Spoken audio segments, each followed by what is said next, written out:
What's good, Shine Addict? In today's video, we're going to polish a steer wheel. And I'm gonna show you everything. This is kind of like a basic all the way through with explanation of patterns and processes. This is how I do it. You may do it differently. I'm not saying this is the right way. I'm just saying it's the way I do it, and it gives me the results I'm looking for. First thing we're gonna start with is jacking up the truck. I'm gonna slide underneath there and I'll show you guys exactly how we jack up the front axle on this semi. So we're using a 4-ton Daytona jack. We're gonna go right underneath the truck here, and you always wanna jack up underneath the U-bolts right here. When you jack up underneath the U-bolts, you don't have to worry about bending the axle. Whereas if you jack it up in the middle of the axle, there's actually a possibility that you could bend the axle. So we're just gonna jack this up until that wheel comes off the ground. Sorry for the crazy view. And there we have our clearance. So we're set. Now that's jacked up, we can actually spin the wheel. And we're gonna start by finishing the holes here. As you can see, they got a little bit of dirt and stuff in them. Some staining, get a focus on that, some staining. And then we're gonna go over them like we did this one and get all that out of there, if it'll focus. So I will set the camera up and we can clean these holes out real quick. Okay, now we got you guys all set up here. Using a DeWalt die grinder here, it's a 20 volt. The model on this is a DCG 426, and it's a brushless. The reason I bought this one here, it's got 3 speeds. It's got 10,000, 17.5, and 25,000 here, selectable. And then on top of that, the trigger pull itself is variable speed, so you can start out nice and slow, and then kind of speed up as you need to. So that was one of the reasons that I bought this tool over, say, a Milwaukee or another Makita or something like that. So using this here, this is Lumi in a Time to Shine bottle, specifically for this application. I needed to be able to apply it. So we're just gonna put a little bit of that on there like this. And then we're gonna clean up these holes. Let's start right here on this one.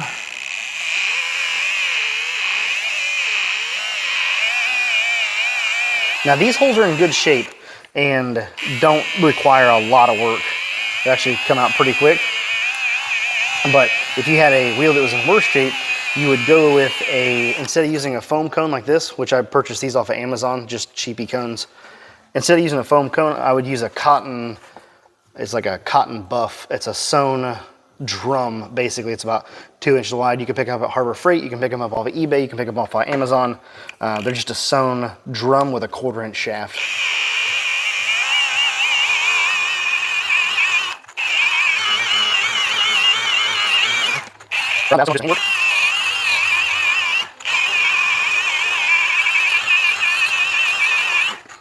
More in here.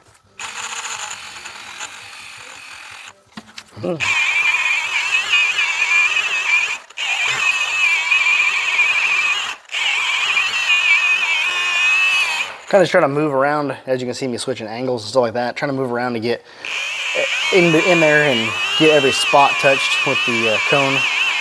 Try to work my way around it.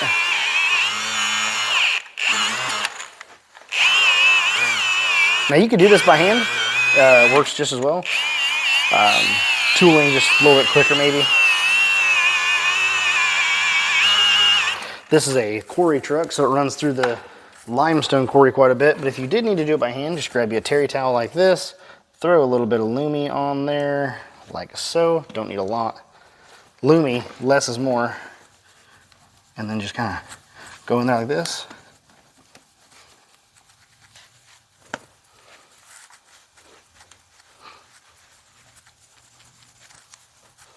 Now, like I said, we only do these when customers ask for them to be done. This is an upcharge because it does take extra time. You can lay out your business plan as you like to cover this, but this is how we do it. Then just come back in, grab you a clean towel, grab you a clean terry towel here, and then just come into the holes and clean up like this. I just kind of stuff my hand in there with the towel wrapped around it. Now if you're using Lumi, just go around them one time like this, take off any of that excess, and you're gonna let that dry up a little bit. This is actually true with most polishes, not just the Lumi product.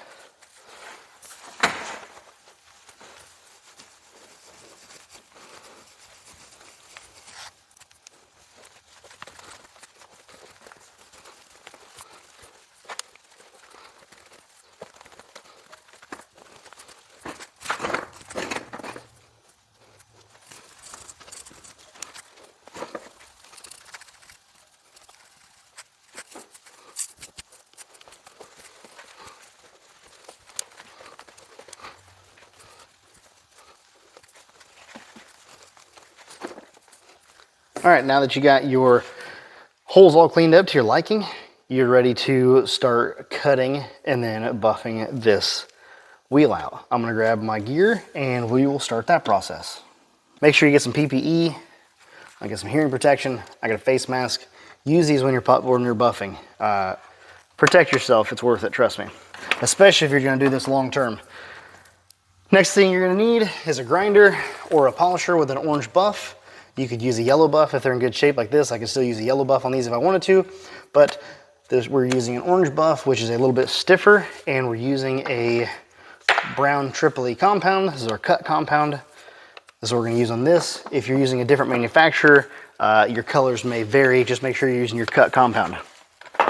After we get the wheel cut with our orange and our brown, we're gonna switch over to a flannel and a green compound. I don't know where I put my green bar, but it's around here somewhere. Here it is, right next to my brown one. That's what's left of it. We're gonna use a green. This is from Time to Shine, GoShineOn.com. This is where I get my compounds. So we're gonna use the green compound with a flannel to finish this wheel off. I'm going to do a step-by-step, not like step-by-step. I'm gonna show you the way, like how I do this, the process, and I'm gonna do it kind of slow and try to explain each step and show you like why I'm doing it, how I do it. That way you get a better understanding. You're not just gonna watch me polish this wheel. So I will do that. I'll do the first half kind of slow to kind of show you guys how I'm doing it. And then the second half I'll just do like I would be doing it myself with my experience. I'm gonna throw on my mask and we're gonna get to it.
Okay.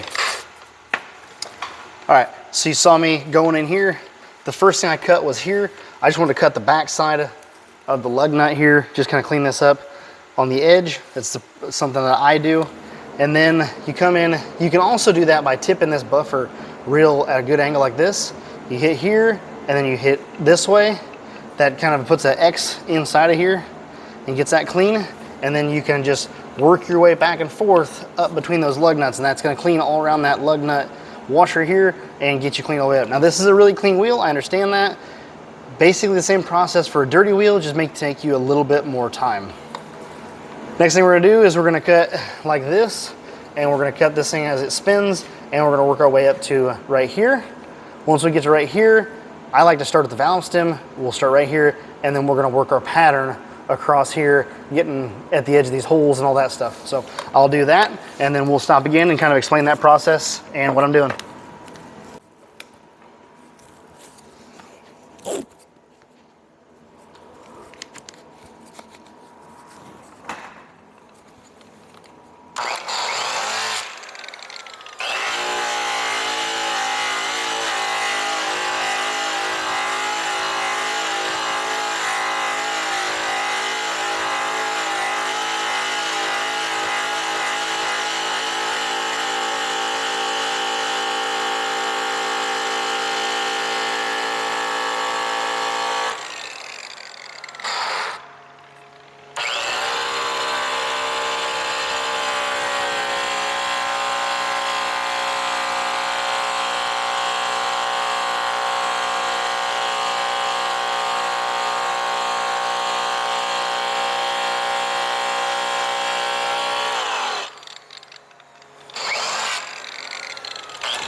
Another way to do this would be to do it the other direction.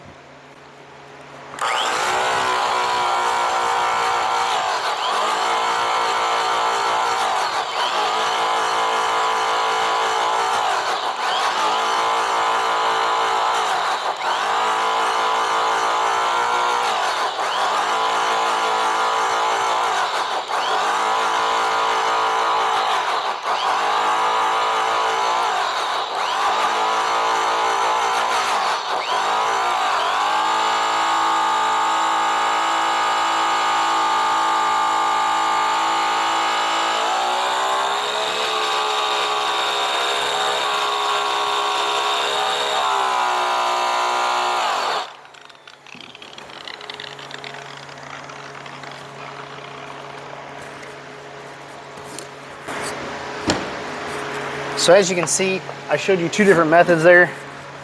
One method is the way that I learned how to do it, holding the head of it. The head gets hot. I don't do it like this inverted usually. I'm over here usually, somewhere right about this, right about the 11 o'clock, 10, 11 o'clock area when I'm cutting. That's how I normally do a wheel.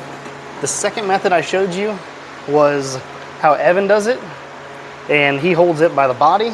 This actually, if you can learn to do this in the beginning, this is a really comfortable way to hold it. You just need to learn how to do it and kind of get your muscle memory to be used to that, but you just kind of hold it down here. Sorry, you just hold it like this and then cut that wheel like that. So, but down here, just make sure that you don't want to hold it straight out like this. It'll, when it catches one of these holes, it'll kick it up at you. So always have it facing downward. I know you can't see that a lot. Have it facing downward like this when you're cutting. So anyway, that is that. You saw the pattern that we're doing, the pattern going back and forth across like this. You're working that compound line up across that piece, and that is cutting your oxidation off of that. If you go too fast, you're gonna leave white lines, and you'll see those. That's you skipping over top of the oxidation. Just cut the wheel again, and just continue to cut that wheel until you get those lines out and tighten your pattern up. So if you come up to something like this is a 24/5. if you come in here and you start working your way across that, and you do like 1 or 2 passes or 3 passes, like 1, 2, 3, there's a good chance, unless you got good pressure on that, you're gonna leave white lines. So you'll often see we do like 4, 5, 6, passes across. They're just short. You move over, come up a little bit, move over, come up a little bit, move over, come up a little bit, move over, come up a little bit, back and forth across there. You're not gonna be as fast as we are when you first get started. Take your time. Use a variable speed polisher to do this, which is what I use to color with. You'll see that in a moment. That's important. Just take your time learning how to get your oxidation off in your cut. Your color, you can focus on that when you get to that point, but if you get your cut good enough, you could hand polish this and 95% of people would never know. So just make sure that you work hard to get your cut right, get your oxidation off that wheel. Once you've done that, you're now ready to color. Now you can go through, if you got a lot of compound built up on like here, on the edges here, if you have a lot of black compound streaking off of that, you come through with a hand polish, and you can hand polish all this real quick and just put a quick little thin layer of hand polish on that and then run your color over that. I actually will show you that real quick just so that you know what I'm talking about. I'll just take this towel here. I'll grab a little bit of the Time to Shine hand polish here, and I'll put a small amount on here. And what I'm talking about is you're gonna come through and you're going to work across that paint like this, work across that wheel. What you're doing is you're removing any of that the cut Tripoli that you still have on the wheel. A lot of times when you're newer, you're gonna leave big amounts of black off the edge of that, especially on a newer wheel that has sharp edges. So just do that, go across there like so, and you can even go down in between here if you'd like, get in between your lug nuts. If you have, like I got some compound in here, you take that off with that. But once you get your hand polish, you don't need to get real crazy with this, especially if your cut is good. Just kind of work it across there. Once you have that done, you'll grab your flannel here and your green compound, and don't do like me and spray it all over the tire because you're dumb. All right, we're gonna do the same. We're gonna repeat the same process here.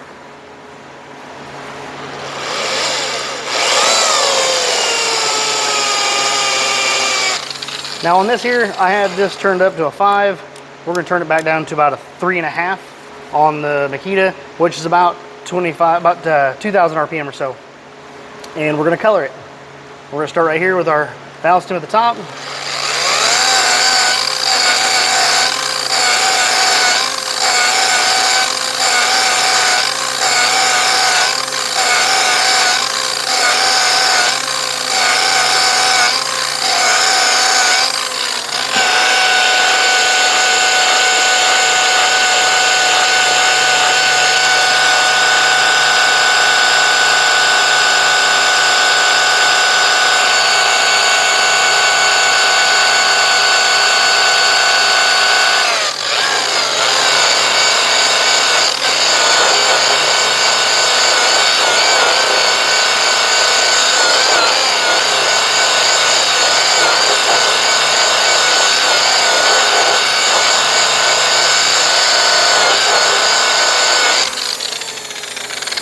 Throw a little more compound on there. And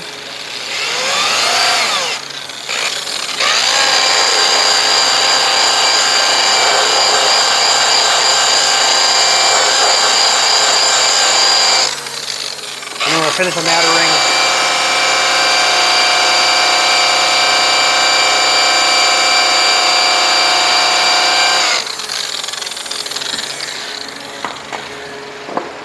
Now, come back through with your terry towel and finish wipe anything you got left over in your holes here.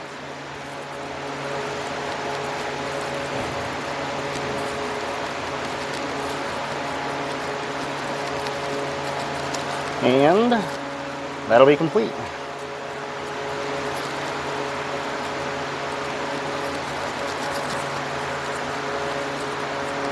And that is how I polish a steer wheel.